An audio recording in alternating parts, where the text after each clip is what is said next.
want to take a moment to thank you guys. I was very excited about the opportunity when Nuance asked me to come over and visit with you. One of the things that I've recognized just in the 24 hours I've been here is that although I may be thousands of miles away, the battles that you face every day are the same battles I face when I'm working day in and day out at the bank. Don't need to talk about myself, we'll just keep going. So Kennebunk Savings, we're a mutual savings bank, which means that we're not beholden to stockholders. We work for our community. We are just about 80 miles north of Boston.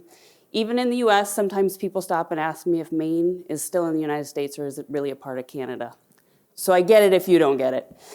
So we were established in 1871, and the intent of those 4 individuals back then was to make sure we were there to serve our community and provide them the best possible services. We have 17 locations with only 330 employees. So when Brett talks about a small bank, I kind of feel like that little Finding Nemo in the big Pacific Ocean as I travel over here. As of the end of April, we were at approximately $1.3 billion in assets, which makes us a strong community bank. But what I have to tell you, and this is really what makes us, I think, the bank that we are, is that we give 10% of our profits back into our communities. So this year, marketing would kill me if I didn't do this. It's our 25th anniversary of that community promise. Coming off of 2018, which was our banner year, we're giving 100% of that, or we're giving $1 million, 10% back into those communities. So it's about our customers. It's about our customer experience. It's also about our employees. So I recently adopted the call center. I'm not a traditional banker. You will see that there's not a lot of numbers and graphs. My peers give me grief. I love to tell stories. I'm passionate about the job, I'm passionate about the company, and I'm passionate about our customers. So when I first took on the call center as part of my role, I did a little research. I tried to figure out what they were doing. I understood that they answered the 800 number for our customers. And the more I had conversations about it, the more I learned that the intent of the call center was really just to be an operator. I literally, when I moved to Maine from Colorado, called our call center once and asked them for directions. And she said, well, MapQuest just came out. Let me put in the address of where you're at and see if I can help you find where you're going. That wasn't that long ago, and our call center has evolved. We always looked at our call center as really a virtual branch. They did balance transfers. They answered basic questions. Why did this clear my account? This isn't my check. I need to reorder checks. But over time, what has happened and what we've seen is they've gone from just that nice kind of 6 grandmas that we started with in our call center to really being the masters of everything. Our call center is responsible for opening the accounts online.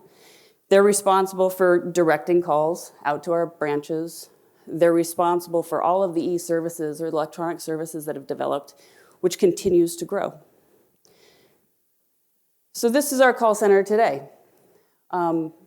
But what we recognize through this project is that although we think of ourselves as a virtual branch, we actually had to start thinking of ourselves as a call center. We never used the metrics. I remember sitting in my first customer experience event with Nuance 2 years ago, and they were talking about average call handling times and all of these techie kind of call center metrics, and I turned to my peer who I was with and was like, do we have any of that? I don't know how long our calls take. I don't know how many calls we get a day. I know that we're there to serve our customer. So there was a big learning curve in this process. But one of the things is that we have kind of that northern light, that guiding light that Seb mentioned.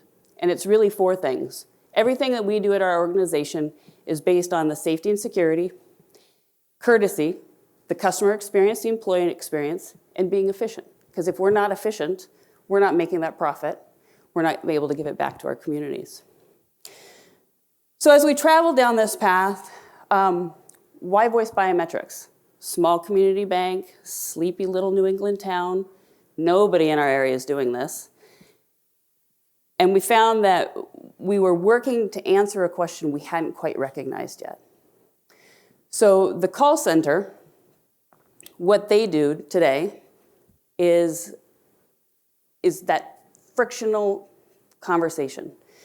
And I can hear it. I can hear it in the agents' voices when I walk through the call center. So they're trying desperately to help the customer. And maybe I'm just calling in because all I want to know is my balance. I'm traveling.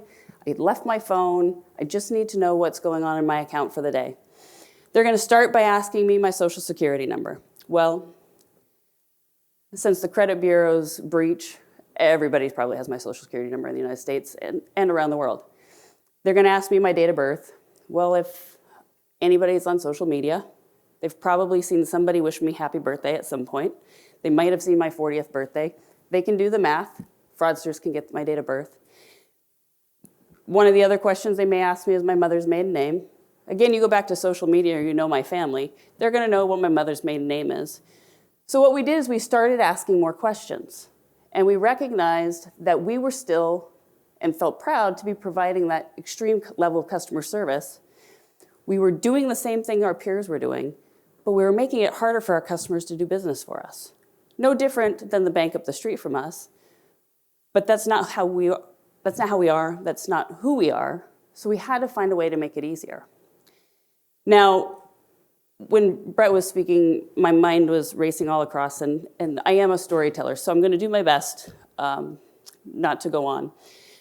But one of the things that we found is that those customers, although they were agitated with those conversations, they were experiencing it somewhere else. Well, a little fact about Maine is we're one of the oldest states in New England. We have an aging population, very old population. Most of our youngsters, once they get to the age of college, leave the state and don't return. So when we start thinking about technology, and I bring up the idea of voice biometrics with my management team, one of the first questions is we have such an old state. Do you really think that the baby boomers and older are going to adopt a technology like this? Well, I also knew that our customers didn't like what we were doing.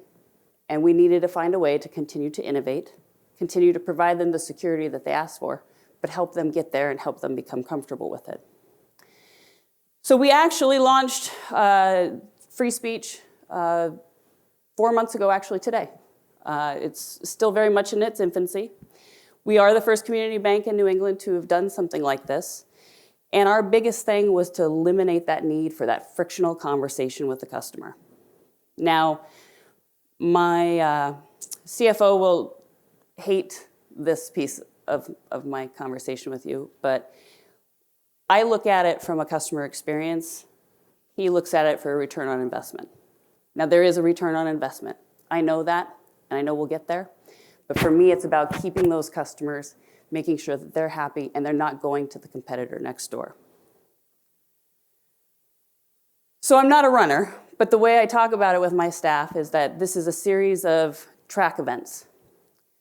At the beginning of the starting line, what we knew we needed to find was a strong support system. We have 330 employees. Our technology department is not that deep. We also know that we needed somebody that we could rely on to be the best of the best.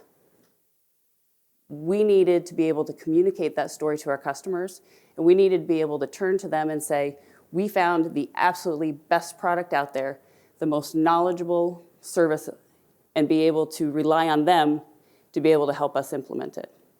We also had to be willing to be flexible. So I said I'm not your typical banker. We can be a little stiff. We have a lot of regulations. And we had to be able to think outside the box. What do you mean we're going to be identifying our customers without asking them the traditional security questions that we always have been? And then we had our hurdles. So our call center agents first kind of looked at me like, well, what am I supposed to do? I just trust the machine to tell me that this is really the right customer?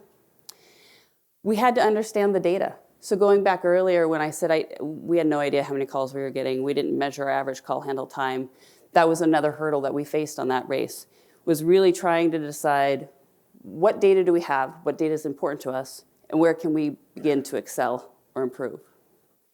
We had to change the employee mindset.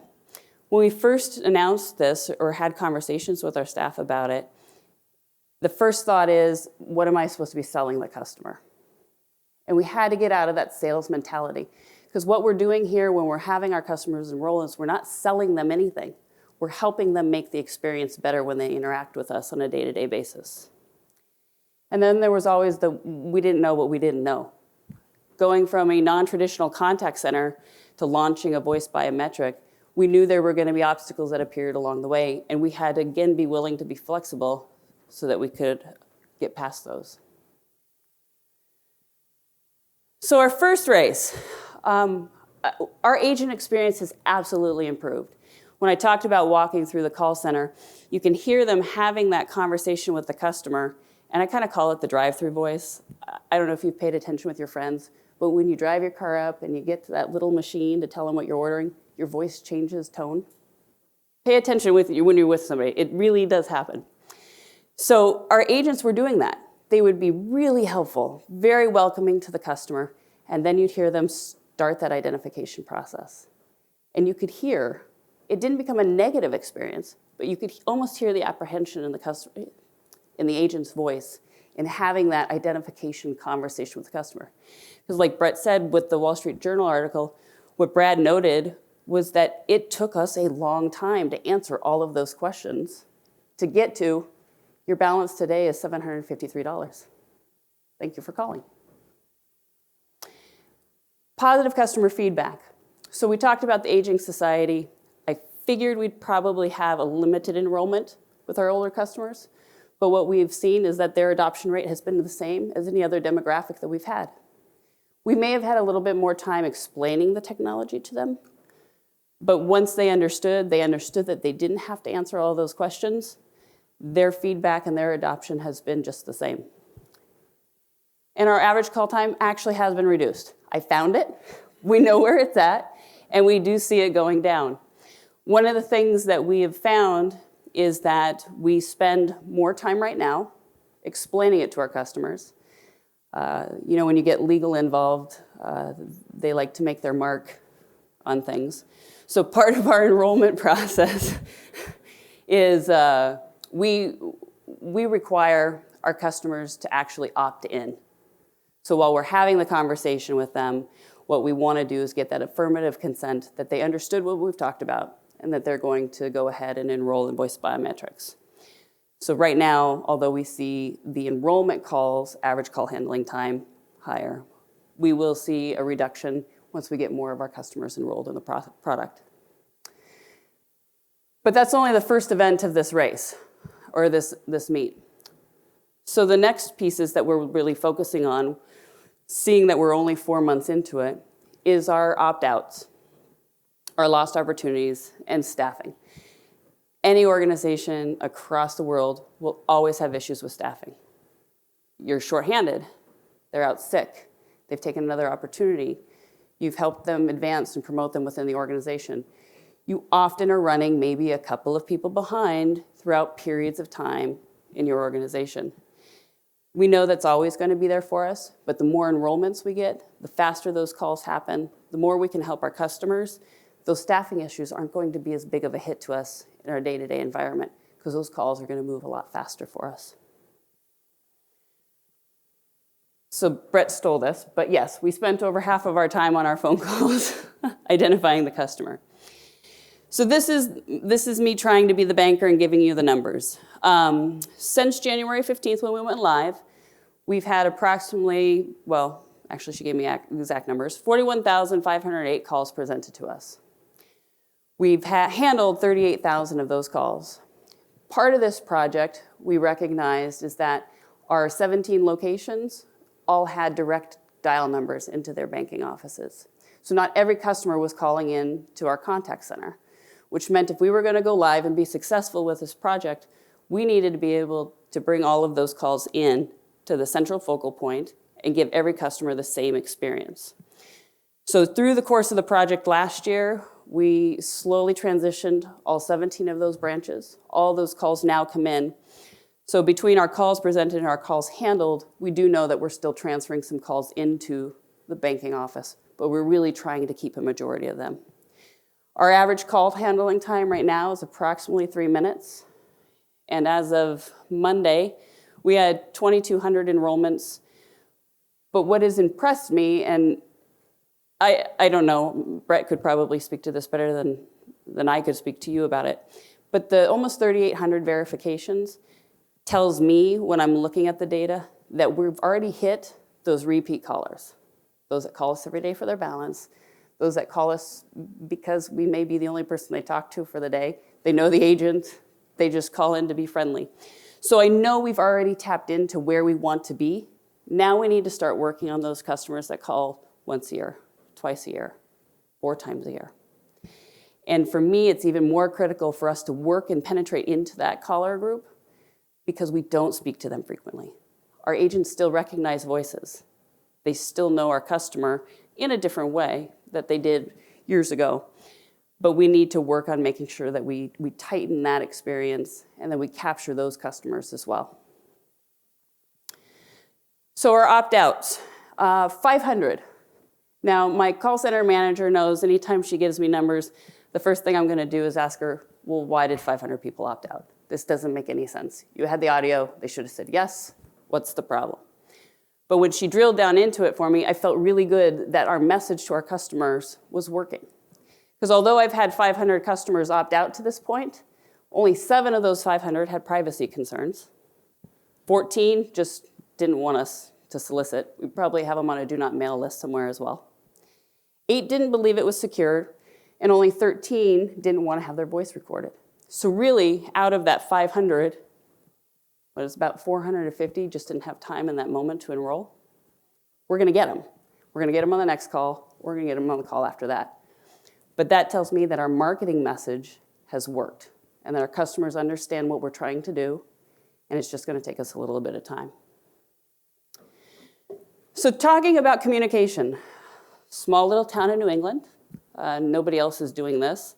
Unless they happen to work with Fidelity, they probably haven't interacted with a service like Voice Biometrics.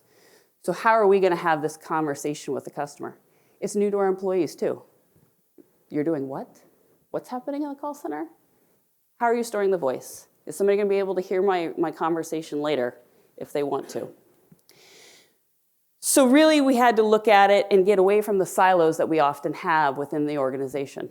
We had to focus on making sure that our agents understood the technology and the process. They could have that knowledgeable conversation with the customer. We absolutely had to understand that the employees throughout the organization understood, because you're going to run into them in the grocery store, they're going to corner you at the gym, your grandmother's going to call and say, I just called in, they want me to do what? We wanted our employees that didn't work in the call center to be able to knowledgeably help us continue to, continue to have that conversation. Our executives, we couldn't do this without them understanding and having their buy-in in it. So we really had to focus on our entire customer or our entire employee group. Our customers needed to understand and hear the same message that our employees did. And then our press and our influencers. So for our influencers, because we're not a stock-held bank, we don't have stockholders. But what we do as a community bank is we have what we call corporators. And that's about 100 different business owners, centers of influence throughout our 17 different communities. Tickling my nose. 17 different communities. And we challenge them every year to be our eyes and our ears in the communities. We challenge those centers of influence to tell us what we're doing right, to be our cheerleaders, to tell us what we're doing wrong, and to be sure to report that back to us. So if we're going to launch something brand new, like Voice Biometrics in Kennebunk, Maine, we needed to make sure those centers of influence also understood what was going on. So we spent a lot of time communicating it to them as well. Excuse me. And then there's managing the message.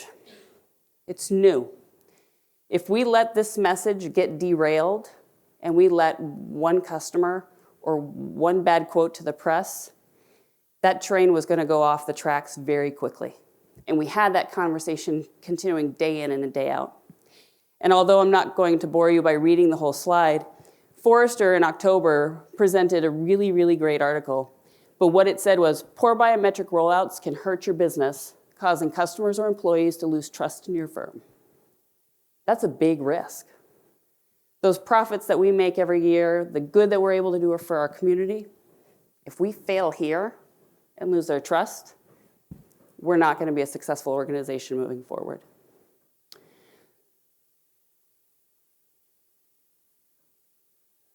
There we go. So just outside of skywriting, carrier pigeons, we did everything we could to communicate this out to the customer. We started up here with some press releases. I waited about a week. I wanted those first few calls. I wanted those conversations to start happening. And one of the things we noticed day one is what we originally had given as a script to our call center team just wasn't working. It sounded clunky. No matter how much we rehearsed it before we went live, in reality, it was like, whoa. Time out, everybody, and we threw new scripts in front of them to make that conversation better.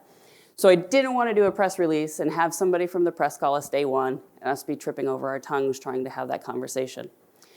From the press release, what we did then is we did a postcard mailer out to our customer base to let them know about it. It was bright, full of graphics, basic information, and it also directed them to our website where we had a page in our security section dedicated specifically to what was this new product that we were launching. In addition to that, we did banner ads within online banking. We did digital displays in our banking offices. We put it everywhere we could think of it so that we could have the conversation. And then again, you talk about a small organization and resources. We decided that it was really important for us to be able to explain it to the customer in a video. Everybody learns differently. Customers understand differently, and even our employees. So the video clip here I'm going to share with you, it gave us an opportunity to help educate our customers, but also educate our staff. Kennebunk Savings, we're always looking for ways to make your banking as simple and secure as possible. Our new Voice ID technology does just that. Here's how. Your voice, like your fingerprint, is unique to you. From the way you pronounce words to the physical characteristics that influence your tone and pitch, your voice can't be duplicated or stolen. Once you've enrolled in Voice ID, our system will accurately and seamlessly identify you when you call customer care. Hello, this is John McCoy. Hi, this is John McCoy. Plus, expedited verification means fewer security questions, so we can focus on the reason you called. Enrolling is easy. We can create your voice print the next time you call customer care. We'll simply ask you to say the phrase, "My voice confirms my identity," and then you'll be on your way. Kennebunk Savings Voice ID. Just one more way we're keeping your information safe. So the way that has now changed the caller identification process in the call center is they mentioned there at the end of the clip that we're going to ask the customer to say, "My voice confirms my identity."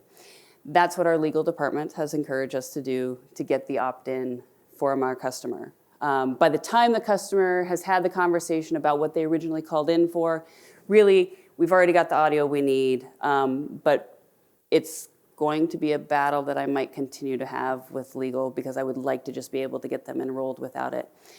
But I also feel by asking the customer to repeat that phrase to us, to affirmatively give our consent, that they've understood part of the conversation, that they've understood what they're enrolling in, and that we know that we've communicated that message appropriately to them. So our agents balance, probably like the rest of you, 6 million windows. Their screens have more windows open than they know what to do with.